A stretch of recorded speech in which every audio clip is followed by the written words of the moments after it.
Egunon. Egunon. Heldu da ordua. 152 hautestontzi zabaldu ditugu Euskal Herrian. 4 usurbilen.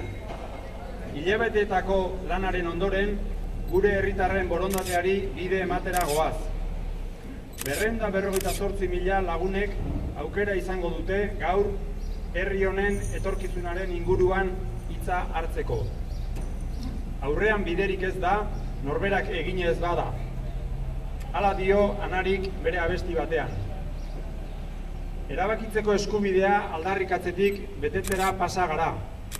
Herriz herri eta pausoz pauso milaka herritarrok egin dugun lanari esker.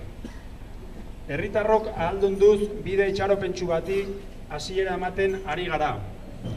Sinisten dugulako etorkizun hobe bat posible dela eta denon artean eraiki behar dugula. Eta jakina, aurrerantzean ere lanean jarraituko dugu. Herri honek bere etorkizuna erabaki dezan. Ezina ekinez egiten dalako. Hilabeteotan borondateak ehundu ditugu. Adostasunetan sakondu, konplizitateak gehitu. Traba guztiak gainditu ondoren lortu dugu hautestontziak plazara ateratzea. Zilegitasun, legaltasun eta berme guztiekin. Eta normaltasun osoz. Orain bai, herriari galdetzera goaz. Herritarron borondatea eta konpromisua geldiezina dalako. Bidea txikitik handira egiten dihardugu. Baina, honezkero, 550.000 lagun bizi diren eremuetara heldu gara herri galdeketekin. Euskal herritar guztien aldeko ekarpena izango da, gaur beste 52 herritan egingo duguna.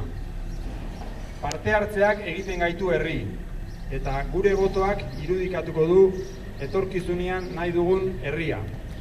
Herri bat garelako, erabakitzeko eskubidea daukagulako, herritarron garaia delako, gure esku dagoelako. Parte hartu eta eman zure botoa usurbildar hori.